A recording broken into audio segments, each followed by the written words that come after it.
நம்ம ஏற்கனவே 8 மாதமாக 1 வருடமாக என்ன தான் பேசிக்கிட்டு எவ்வளோ கிட்ட போனாலும் கடைசியில் காங்கிரஸ் திமுகவும் தான் ஒன்றா கூட்டணியில் தான் இருப்பாங்க அப்படின்னு பேசணும். நம்மளுடைய திருசக்தி ஜோதிடம் வழக்கம் போலவே பழித்திருக்கிறது. அப்போது ஏறக்குறைய தாவேகா தனித்து விடப்பட்டிருக்கு. நம்ம அரசியல் அனாதையாக நம்ம சொல்லக்கூடாது, அது அநாகரிகமான வார்த்தை, அதனால் நம்ம சொல்லலை. ஆனால் ஆரம்பத்திலேருந்தே நம்ம சொல்கிறோம், தாவேகா தனியாக தான் நிற்க வேண்டி வரும். ஏன்னா அப்படி நின்னாதான் அவங்களுடைய பலம் என்னன்றது அவங்களுக்கும் தெரியும், மக்களுக்கும் தெரியும். இதில் இதனால் எந்த பாதிப்பும் பாதிப்பு இல்லாதது யாருன்னு கேட்டால் சீமான். ஏன்னா அவர் இந்த கூட்டணியில் யாரையுமே எதிர்பார்த்து ஆரம்பத்துலேருந்தே அவர் கேண்டிடேட்டே அனௌன்ஸ் பண்ணி ஒர்க்கே ஸ்டார்ட் பண்ணுறாங்க. அப்படி இருக்கும்போது அவருக்கு எந்த பாதிப்பும் இல்லை. அதனால் அவருக்கு ஏதாவது சாதகம் உண்டா என்றால் தாவேகாவிற்கு பின்னடைவு என்பது உண்மை. சீமானுக்கு ஓரளவுக்கு இது லாபத்தை கொடுக்கும்னு நான் சொல்லலை, கொடுக்கலாம்னு சொல்லுது. என்னென்னால் இந்த திமுக காங்கிரஸுக்குள்ளே இப்போ ஒரு வருத்தத்தோடு இருக்கான் பாருங்க. இவனுக்கு எங்கே ஓட்டு போடுறதுன்னு தெரியாமல், இங்கே வேணாம், அதிமுகவுக்கு வேணாம், விஜய் வேணாம், அது அவருக்கு என்ன தனியாக நின்று அவர் ஜெயிச்சு என்ன பண்ண போடுறாரு, சீமா எவ்வளோ வருஷமாக இருக்கார், அட்லீஸ்ட் பேசுகிற விஷயமா அது கரெக்டாக இருக்கு, அப்படி என்று போவதற்கு வாய்ப்பு இருக்கிறது. ஸோ இதனால் உள்ளுக்குள்ள குழப்பங்கள் வரலாம். இருந்தாலும் கூட்டணின்னு ஒன்று இருக்குது. கூட்டணி தர்மத்துக்காவது ஒரு சில பேர் ஓட்டு போடுவான், ஒரு சில ஓட்டு நஷ்டமாகலாம், அதை தாண்டி விடுங்க. இப்படிப்பட்ட நிலைமையில் தாவேகாவிற்கு இது ஒரு நிச்சயமாக காங்கிரஸோடு சேர்ந்து வரும்போது ஒரு பலம் வரும். ஒரு கருத்தியல் ரீதியாகவோ இல்லை ஒரு இமேஜ் ரீதியாகவோ ஒரு பலம் வரும்ன்றது இப்போ இல்லை, முடிஞ்சு போச்சு. அந்த தாவேகாவுக்கு இது ஒரு பின்னடைவு. சரி, இதை சீமானுடைய இதிலேருந்து நீங்கள் பார்த்தீங்கன்னா எப்படின்னு பார்த்தால்,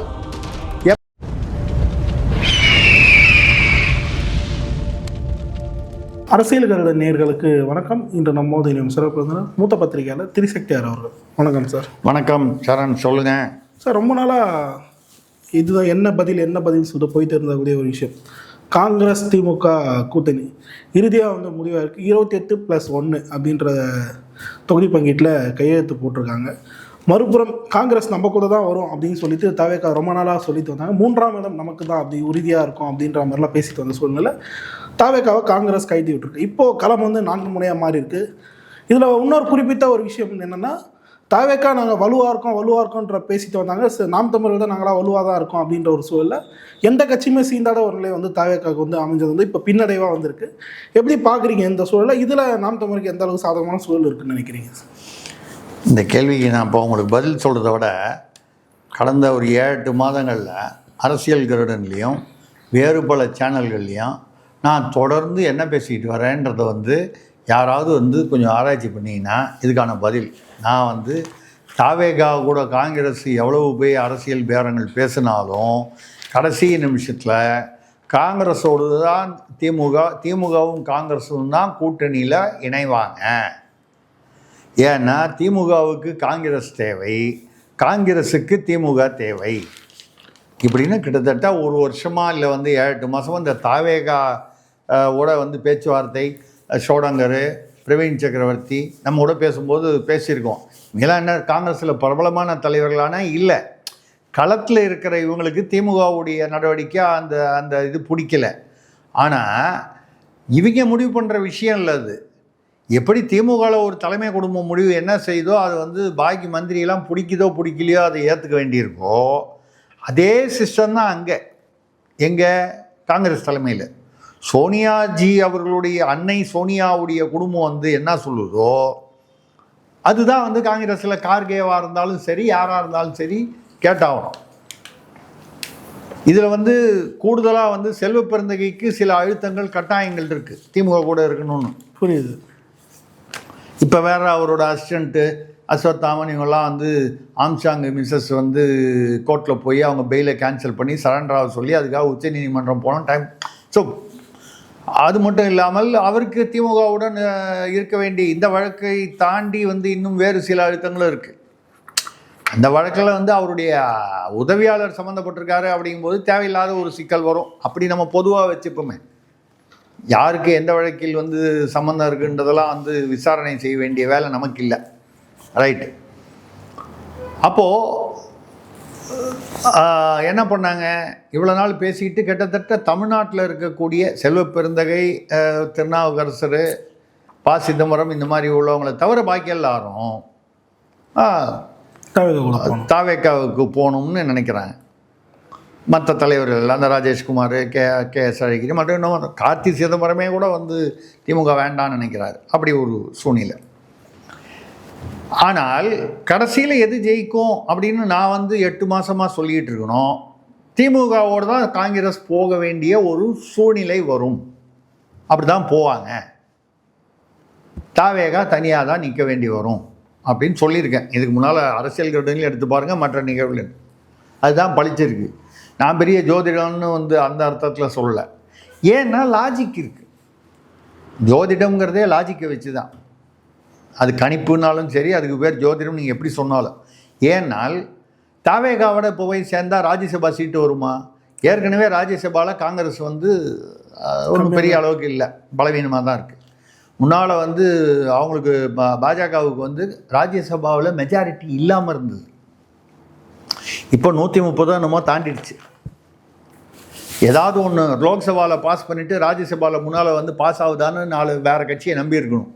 இப்போ வந்து அந்த நிலை மாறி இப்போ வர இந்த பீரியடில் அவங்க ராஜ்யசபாலேயும் பாஜகவுக்கு அல்லது பாஜக கூட்டணிக்கு மெஜாரிட்டி இருக்குது. இங்கே ஒரு பில்லு பாஸ் பண்ணால் லோக்சபாவில் ஏற்கனவே ஃபுல் தேவையான மெஜாரிட்டி இருக்குது. ராஜ்யசபாலையும் மெஜாரிட்டி இருக்குன்னா ஒரு பில்லு பாஸ் பண்ணால் ஆட்டோமேட்டிக்காக போனால் பிரசிடென்ட் கைது போட போகிறாங்க. இதுக்கப்புறம் அந்த பில்லை வந்து உச்சநீதிமன்றத்தில் எடுத்துகிட்டு போய் உச்சநீதிமன்றம் வந்து நீ சரியான்னு பேசி பாராளுமன்றம் பாஸ் பண்ணதை வந்து ஜனாதிபதி பாஸ் பண்ணதை வந்து இன்றைக்கும் அந்த கேஸ் வந்து அப்படியே தான் இருக்குது. பாராளுமன்றம் பாஸ் பண்ணி ஜனாதிபதி கையெழுத்து போட்டதை உச்சநீதிமன்றம் வந்து கட்டுப்படுத்த முடியுமா, ஜனாதிபதிக்கு காலக்கெடு விடுக்க முடியுமான்ற கேள்விக்கு அவங்க கொடுத்ததுக்கு பதில் வந்த அந்த கேஸை அப்படியே வந்து நின்று போச்சு. ஏன்னு கேட்டால் ஜனாதிபதியை கட்டுப்படுத்தும் அதிகாரம் உச்சநீதிமன்றத்துக்கே இல்லை அப்படிங்கிறது தான் சட்ட அமைப்பு. நம்மக்கிட்ட இருக்கிற சட்ட அமைப்பு என்ன சொல்லுது? அது இல்லைன்னா நீங்கள் வந்து ஜனாதிபதியோட ஒப்புதலோடு தான் வந்து ஜனாதிபதியோட அதிகாரத்தை பறிக்கணுன்னா கூட ஜனாதிபதி கையெழுத்து போடணும். எந்த ஜனாதிபதி கையெழுத்து போடுவாங்க? இது ஒரு தனி மேட்ரு. நம்ம காங்கிரஸுக்கு வந்தால் ஒரு ராஜ்யசபா சீட்டு போயிடும். திமுக அழகாக என்ன பண்ணுச்சு, இவங்கெல்லாம் சரியாக வர மாட்டாங்க. யார் இந்த சோடங்கர் கிடங்கெல்லாம் கேசி வேணுகோபால் வந்தார், அவரோடையும் செட் ஆகலை. இத்தனைக்கு ராகுல் காந்தி ஒரு கடிதம் எழுதி அமிச்சார் அவர்கிட்ட, கேசி வேணுகோபால்கிட்ட. 41 இடம் வேணும், உள்ளாட்சியில் 30 வேணும், ஒரு ராஜ்யசபா சீட் வேணும். வெளியில் பேசும்போது 2ன்னு சொன்னாங்க, உள்ளே வந்து 1ன்னு சொல்லுவாங்க. வழக்கமாக அந்த பேரத்துக்காக 2ன்னு சொல்லுவாங்க. ராகுல் காந்தி கையெழுத்து போட்டு அமிச்சதுக்கப்புறமும் ஸ்டாலின் திமுக தரப்பு வந்து அவர்கிட்ட கேசி வேணுகோபால்கிட்ட இல்லைங்க முடியாதுன்னு சொல்லிச்சு. 25ங்கிறது 27, 28 இந்த ரேஞ்சில் தான் அப்படின்னு சொல்லிட்டாங்க. கனிமொழி ராகுலை போய் பார்த்து பேசினாங்க, அங்கேயும் மேட்ரு படியில்லை. இப்போ வேறு வழி இல்லாமல் நேற்று இன்றைக்கி வந்து செயற்குழு கூடி அவங்க வந்து ராஜ்யசபா யாருன்னு சொல்லி திமுகவில் 4 பேர், அங்கே அதிமுகவில் தம்பிதுரையும் அவர் அன்புமணிக்கும் கொடுத்துட்டாங்க. இந்த பக்கம் ஒன்று தேமுதிகக்குன்னு கைது போட்டு கொடுத்துட்டாங்க. சுதீஷா இருக்கலாம், இல்லை அவங்க யாரை சொல்கிறாங்களோ பிரேமலதா, அவங்களுக்கு ஒன்று தம்பி கொடுப்பாங்க, இல்லை பையனு கொடுப்பாங்க. சரி, ரைட்டு, அது இன்றைக்கி தெரிஞ்சிடும். அப்புறம் வந்து இன்னொன்று வந்து காங்கிரஸுக்குன்னு வச்சுருக்காங்க. நேற்று திமுகவில் என்ன பண்ணாங்க, காங்கிரஸ் மேலே ப்ரெஷர் அதிகப்படுத்தணுன்றதுக்காக அவங்க காங்கிரஸ் சரியாக வரலைன்னா அவங்களுக்குன்னு வச்சுருக்கிற அந்த ராஜ்யசபா சீட்டை MM அப்துல்லா அவர்களுக்கு கொடுப்போம். கான்ஸ்டான்டின் ரவீந்திரனுக்கும் திருச்சி சிவாவுக்கும் already confirmed, MM Abdullah waiting list அப்படின்னு ஐடி விங்லேருந்து பரப்பி விட்டாங்க மத்தியானம். இப்போ தான் சோஷியல் மீடியாவில் பரப்புனா அடுத்த 10 நிமிஷத்தில் டெல்லிக்கு முன்னாலாம் வந்து தபால் போட்டால் போய் சேர்ற மாதிரி இல்லை. அடுத்த 5 நிமிஷத்தில் யாருக்கு போகணுமோ அங்கே போயிடுது. கார்கே கிட்டே இன்ஃபார்ம் பண்ணிட்டாங்க, நீங்கள் வந்து ப. சிதம்பரத்திட்ட சொல்லி கார்கேட்டையும் சொல்லி நாங்கள் MM அப்துல்லா வந்து போட்டு போகிறோம் 3 பேர், பிரேமலதா கட்சிக்கு 1, 3 நாங்கள் பண்ணிடுறோம், நீங்கள் தாவேகா போகிறதுனா போங்க. நீங்கள் இப்போ காங்கிரஸில் வந்து இது ராகுலை தாண்டி சோனியாவிடம் போன போது ராகுல் இதை சரியாக கையாளவில்லை. ஏற்கனவே ராகுல் வந்து பல தேர்தல்களில் தொடர்ந்து 90 தோல்வி கண்டிருக்கார். 90 தொகுதிகள் இல்லை, 90 தேர்தல்கள். ஒரு தேர்தல்னா ஒன்று இடைத்தேர்தலாக இருக்கலாம், இல்லை ஒரு மாநில தேர்தல். ஒரு மாநில தேர்தலே ஒன்றுன்னு கணக்கு. அந்த மாதிரி 90 தேர்தல்களில் தொடர் தோல்வி. தெலுங்கானாவில் வந்து அவங்க ஜெயித்தாங்க காங்கிரஸ். உண்மையை பார்க்க போனீங்கன்னா தெலுங்கானாவில் ராகுல் பிரச்சாரமே பண்ணலை. இப்போ ராகுல் பிரச்சாரம் பண்ணாமல் இருந்தால் ஜெயிக்கிறாங்க, பண்ணுனா தோத்துடுறாங்க. அவர் ஏதாவது பேசுனா பெரிய பின்னடைவு, காங்கிரஸுக்கு பெரிய பிரச்சனை வந்துடுது. பாராளுமன்றத்தில் பேசினாலோ வெளியில் பேசினாலோ எதையாவது ஒன்று வாய்க்கு வந்தது பேசிடுறாரு. அவர் இப்போ இந்தியாவுக்கு எதிரானவர் அப்படிங்கிற ஒரு இமேஜ், இந்தியாவுக்கு வெளியில் போய் இந்தியாவுக்கு எதிராக பேசுகிறாரு. அப்போ இந்தியா பூரா வந்து ராகுல் வந்து இந்தியாவிற்கு ஆன்டி நேஷனல்ன்ற ஒரு ஒரு இமேஜ் வருது. அது அவருக்கு மட்டும் வந்தால் பரவாயில்ல, காங்கிரஸுக்கு வருது. இந்த சூழ்நிலையில் அங்கே என்ன நடக்குதுன்னு கேட்டிங்கன்னா, எங்கள் டெல்லியில் ராகுலை அப்படி கொஞ்சம் நகர்த்தி வச்சுட்டு பிரியங்கா காந்தியை அந்த பொசிஷன், ஏற்கனவே அவங்க வயநாட்டில் எம்பி ஆகிட்டாங்க, இப்போ அவங்களும் எம்பி, இந்த எதிர்கட்சி தலைவருங்கிற பொசிஷனில் ஏதாவது ராகுலுக்கு உடம்பு சரியில்லை, ராகுல் வந்து ஏதோ ஒரு காரணத்தை சொல்லி அவங்கள வந்து ஆக்கலாம் எம்பி, அதாவது எதிர்கட்சி தலைவராக எங்கள் பாராளுமன்றத்தில். மல்லிகார்ஜுன் கார்கே தேசிய தலைவராக இருப்பார். அவர் என்ன சோனியா காந்தி குடும்பம் சொல்கிறத கேட்க போகிறாரு. இவ்வளோ நாள் ராகுல் சொல்கிறத கேட்டாருன்னா இப்போ சோனியா காந்தி கூப்பிட்டின் மேல் நீ ராகுல் சொல்கிறத கேட்க வேணாம், பிரியங்கா சொல்கிறத கேளுன்னு கேட்க போகிறாரு. அவ்வளோதானே. அவரை பொறுத்த வரைக்கும் அவர் இன்னொரு மன்மோகன் சிங் பிரதமராகவே அப்படி இருந்தார். இவர் கட்சி தலைவராக அப்படி இருக்கிறது ஒன்றும் பெரிய விஷயம் இல்லை. இது மாதிரி செய்தி போனோடனே ஒரு எம்பி அனாவசியமாக நமக்கு போயிடும். இப்போது தாவேகாவுக்கு போனால் எம்பி வருமா? எப்படி வரும்? வராது. அவங்க இன்னும் எம்எல்ஏ ஜெயிச்சு, அதுவும் 35 எம்எல்ஏ ஜெயிச்சா தான் ஒரு எம்பி ராஜ்யசபாவுக்கு போக முடியும்.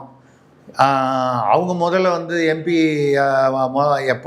எப்போ அவங்களுக்கு ராஜ்யசபா எம்பி போகிறதுக்கான ஒரு தகுதி வருதோ முதல்ல அவங்க ஆளுக்கு கொடுத்துல, அடுத்தது தனக்கு மிஞ்சி தானே தான தர்மம். அப்போ ஒரு 70 சீட்டாவது அவங்க வந்து எம்எல்ஏ வாங்கினா தான் ஒரு சீட்டு காங்கிரஸுக்கு. எப்போ திடீர்னு ஜெயித்த உடனே ராஜ்யசபா எம்பி யாரும் ஆக முடியாது. எம்எல்ஏ ஜெயித்த உடனே மறுநாளைக்கே சீட்டு வராது. அந்த சீட்டு எப்போ காலி ஆகுதோ, இப்போ 4-2-6 சீட்டு காலி ஆகுது. அதனால் இப்போ 6 சீட்டுக்கு தேர்தல் தமிழ்நாட்டில். அது மாதிரி எப்போ காலி ஆகுதோ அப்போ தான். இது பின்னால் வரப்போகிற ஒரு ராஜ்யசபா சீட்டு வருமா வராதா தெரியாது. இவர் தாவேகா எவ்வளவு வாக்கு வங்கி வாங்கும்னு இன்னும் ப்ரூவ் ஆகலை. இந்த சூழ்நிலையில் இருப்பதை விட்டு பறப்பதை பிடிக்கக்கூடாது. நாளைக்கு உள்ள பலாக்காயை விட இன்று உள்ள கிளாக்காயே சிறந்தது அப்படின்னு சோனியா அவருடைய அனுபவத்தை ரீதியில் வந்து அரசியல் அனுபவம் இருக்குல்ல அவங்களுக்கு. இத்தனை வருஷமாக அவங்க அரசியல் ஈடுபட்டிருக்காங்க. நேரடியாக அவர்கள் வந்து கட்சி தலைவராகவே இருந்திருக்காங்க. பிரதமராகனா இல்லையே தவிர உண்மையிலேயே பிரதமர் மன்மோகன் சிங் இருக்கும்போது அவரோட பிஏவாக இருந்த பாருன்னு அவர் வந்து பின்னால் புஸ்தகம் எழுதினார். டெய்லி ஃபைல்ஸ் எல்லாம் சோனியா காந்தி வீட்டுக்கு போகும். அந்த அம்மா ஸ்லிப்பில் வந்து இது ரெக்கமெண்ட், ரிஜெக்ட், அப்ரூவ்னு போட்டு அனுப்புவாங்க. அதை பார்த்து இவர் அப்படியே கைது போடுவார். அப்போது கிட்டத்தட்ட அவங்க தான் வந்து பிரதமராக இருந்திருக்காங்க அந்த பதவி. அப்போ தான் வேணும்ட்டு அவங்களுக்கு ஒரு பதவி கொடுக்கணும்னு நேஷ்னல் அக்கௌண்ட்ஸ் கமிட்டின்னு என்ஏசின்னு ஒன்று வச்சு அதுக்கு அவங்கள தலைவராக போட்டாங்க. நீங்கள் ஏன் ஃபைலை அவங்களுக்கு அனுப்புகிறீங்க? நேஷ்னல் அட்வைசரி கமிட்டின்னு அனுப்பும், ஆலோசனை குழு தலைவர். ஏதோ ஒரு பதவி வேணும்ல, இல்லைன்னா வந்து அரசாங்க ஃபைலையே அங்கே அனுப்பிச்சேன்னு கேட்பான்ல. இல்லை, கிட்டத்தட்ட பிரதமராகவே மறைமுகமாக செயல்பட்ட அவருடைய அரசியல் அனுபவத்தில் இப்போ நம்ம வந்து தாவேகா பக்கம் போகிறது வந்து பெரிய ரிஸ்க்கு, கேம்பிள், சூதாட்டம், அரசியல் சூதாட்டம். காங்கிரஸ் இன்றைக்கி இருக்கக்கூடிய நிலைமையில் தமிழ்நாடு கொஞ்சம் ஏதோ பரவாயில்ல, மற்ற மாநிலங்கள்லாம் ஒரேடியாக வாஷ் அவுட் ஆகிருக்காங்க.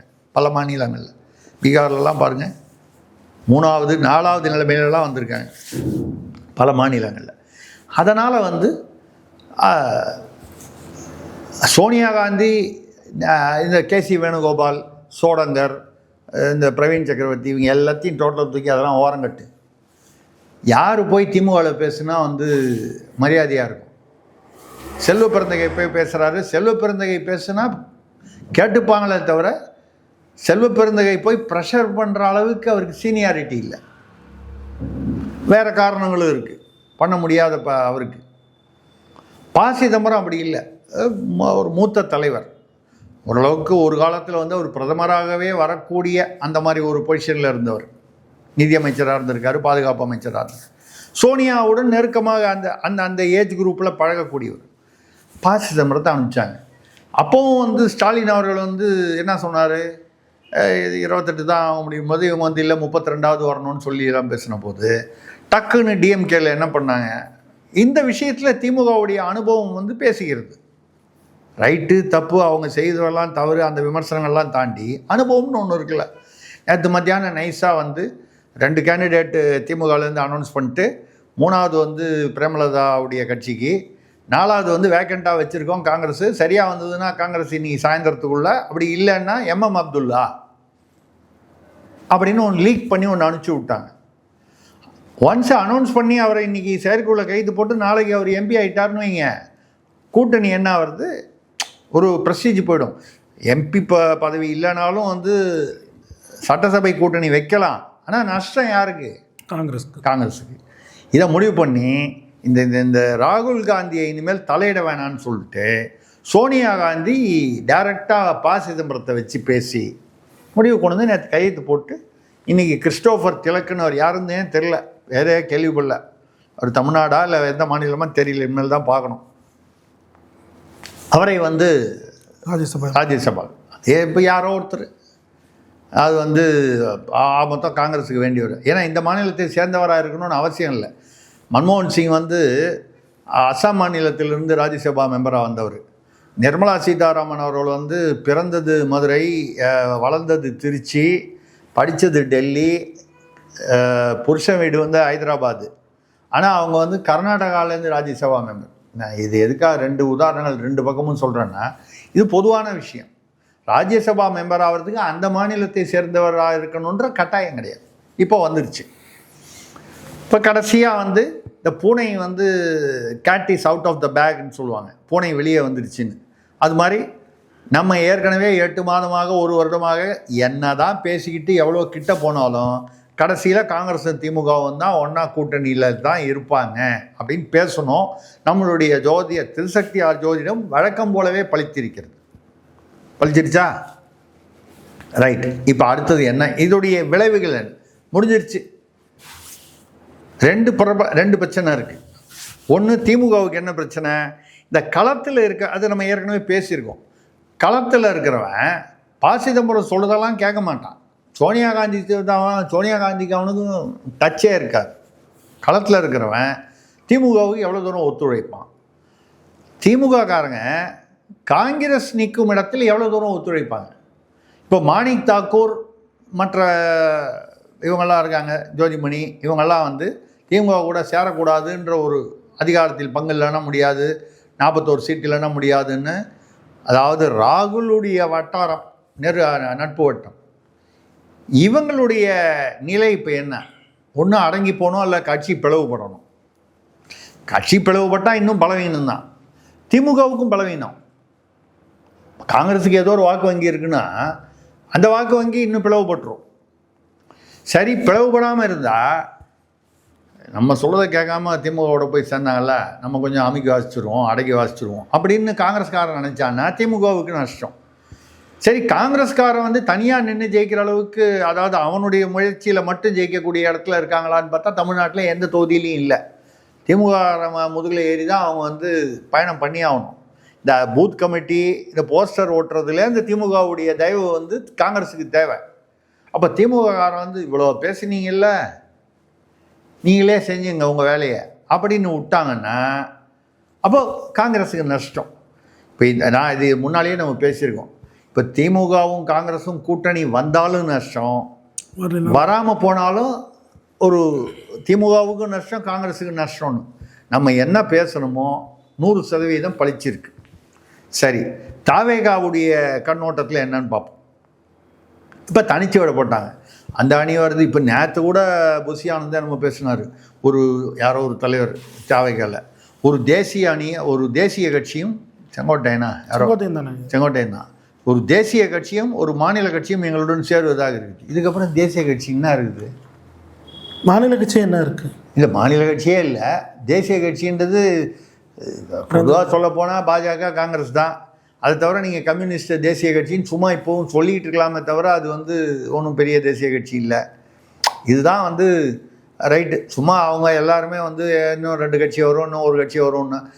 மாநில கட்சின்னு சொன்னால் மிஞ்சி போனால் ஐயா ராமதாஸ் அவர்கள் தான் முடிவு பண்ணாமல் இருக்கார், புதிய தமிழகம் கிருஷ்ணசாமி முடிவு பண்ணாமல் இருக்கார்.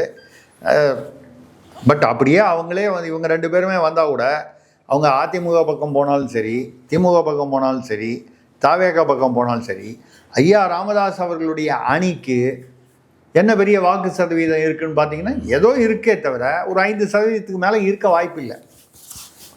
புதிய தமிழகம் கிருஷ்ணசாமிக்கும் வந்து பார்த்தீங்கன்னா தேவேந்திர குல வேளாளர் ஓட்டில் ஜான் பாண்டியன் கணிசமான பகுதியை அவர் வச்சுருக்காரு. இவர் ஏதோ ஒரு 1% 2%. ஸோ நம்ம இப்போது இன்னும் சேராதவங்கன்னு பேசுகிறது எல்லாம் சேர்ந்தே 3-4% 5%க்குள்ளே தான் வரப்போகுது எந்த பக்கம் சேர்ந்தாலும். நான் சொல்கிறது வந்து பாஜக அணியில் அதிமுக அணியிலாக இருந்தாலும் சரி, திமுக அணியாக இருந்தாலும் சரி, தாவேகாவுடன் பன்ருட்டியார் அவர்கள், பன்ருட்டியாருக்கு என்ன வாக்கு சதவீதமே வராத அளவுக்கு தான் இன்னைக்கு கட்சி முந்தா நேற்று ஆரம்பித்த கட்சி. சசிகலா அவர்கள் கட்சி ஆரம்பிச்சிருக்காங்க, திமுக கூட போக மாட்டாங்க, அவர் ஓபிஎஸ் போனதே தப்புன்னு சொல்கிறாங்க. அதிமுக பக்கம் அவங்க சேர்க்க மாட்டாங்க, அவங்க தாவேகாவோட போய் சேர்றதுக்கான வாய்ப்புகள் மிக குறைவு. அப்போது ஏறக்குறைய தாவேகா தனித்து விடப்பட்டிருக்கு. நம்ம அரசியல் அனாதையாக நம்ம சொல்லக்கூடாது, அது வந்து அநாகரிகமான வார்த்தை, அதனால் நம்ம சொல்லலை. ஆனால் ஆரம்பத்திலேருந்தே நம்ம சொல்கிறோம் தாவேகா தனியாக தான் நிற்க வேண்டி வரும். உண்மையில் தாவேகாவுக்கு அது நல்ல விஷயம். ஏன்னா அப்படி நின்னாதான் அவங்களுடைய பலம் என்னன்றது அவங்களுக்கும் தெரியும், மக்களுக்கும் தெரியும். இப்போ நான் 40% வாங்குவேன் நான் சொல்கிறேன், 4%ஆவது வாங்குறேன்னான்னு நின்னா தானே தெரியும். தனியாக நின்னாதான். நீங்கள் ஒரு கூட்டணியில் போய் நின்னா அவங்க என்ன சொல்லுவாங்க, நாளைக்கு எங்கள் கூட்டணியினால்தான் உங்களுக்கு வந்தது. அப்போது உங்கள் பலம் வந்து உங்களுக்கும் தெரியாது, மக்களுக்கும் தெரியாது. அப்போது இந்த கூட்டணியில் வந்து விஜய் வந்து ஒரு 15% வாங்கினார் தனியாக நின்று அப்படின்னா, அவருக்கு ஒரு ஆட்சிக்கு வர முடியலன்னா கூட அடுத்த 2031 ஒரு அவர் ஒரு என்ன சொல்லுது, ஒரு சக்தியாக இருப்பார், அரசியல் சக்தியாக. 5% 6% தான் வாங்கினாருன்னா இதுக்காக எவ்வளோ பில்டப்பு, இதுக்கு பருத்தி குடோன்லேயே இருந்திருக்கலாமே. ஏற்கனவே திமுகவுடைய அவ்வளவு கொள்கையும் அப்படியே அப்பட்டமாக காப்பி அடிக்கிறாரு. Karunanidhi role model, Jayalalithaa role model, எல்லாரையும் ரோல் மாடல்னு சொல்லிட்டாரு. இன்னும் ட்ரம்ப்பு மட்டும்தான் ரோல் மாடல் சொல்லலை அவர், பாக்கி எல்லாரையும் சொல்லிட்டார் அவர். ட்ரம்ப்பு, புட்டின், அப்புறம் சீன அதிபர், இவங்க 3 பேர் தான் சொல்லலை, பாக்கி எல்லாரையும் ரோல் மாடல்ன்ட்டார். இப்படிப்பட்ட நிலைமையில் தாவேகாவிற்கு இது ஒரு நிச்சயமாக வந்து காங்கிரஸோடு சேர்ந்து வரும்போது ஒரு பலம் வரும். ஒரு என்ன சொல்லுது, ஒரு கருத்தியல் ரீதியாகவோ இல்லை ஒரு என்ன சொல்லுது, ஒரு இமேஜ் ரீதியாகவோ ஒரு பலம் வரும்ன்றது இப்போ இல்லை, முடிஞ்சு போச்சு. அந்த தாவேகாவுக்கு இது ஒரு பின்னடைவு. சரி, இதை சீமானுடைய இதிலேருந்து நீங்கள் பார்த்தீங்கன்னா எப்படின்னு பார்த்தால் எப்போவுமே நான் அது சீமானுக்கு மட்டும் இல்லை, எல்லா கட்சிகளுக்கும் பொதுவான விஷயம், ஒரு கட்சியின் பலம் என்பது அதோடைய எதிர்கட்சி அல்லது எதிர்கட்சிகளின் பலவீனத்தை பொறுத்து தான் இவர்கள் பலம் அமைகிறது.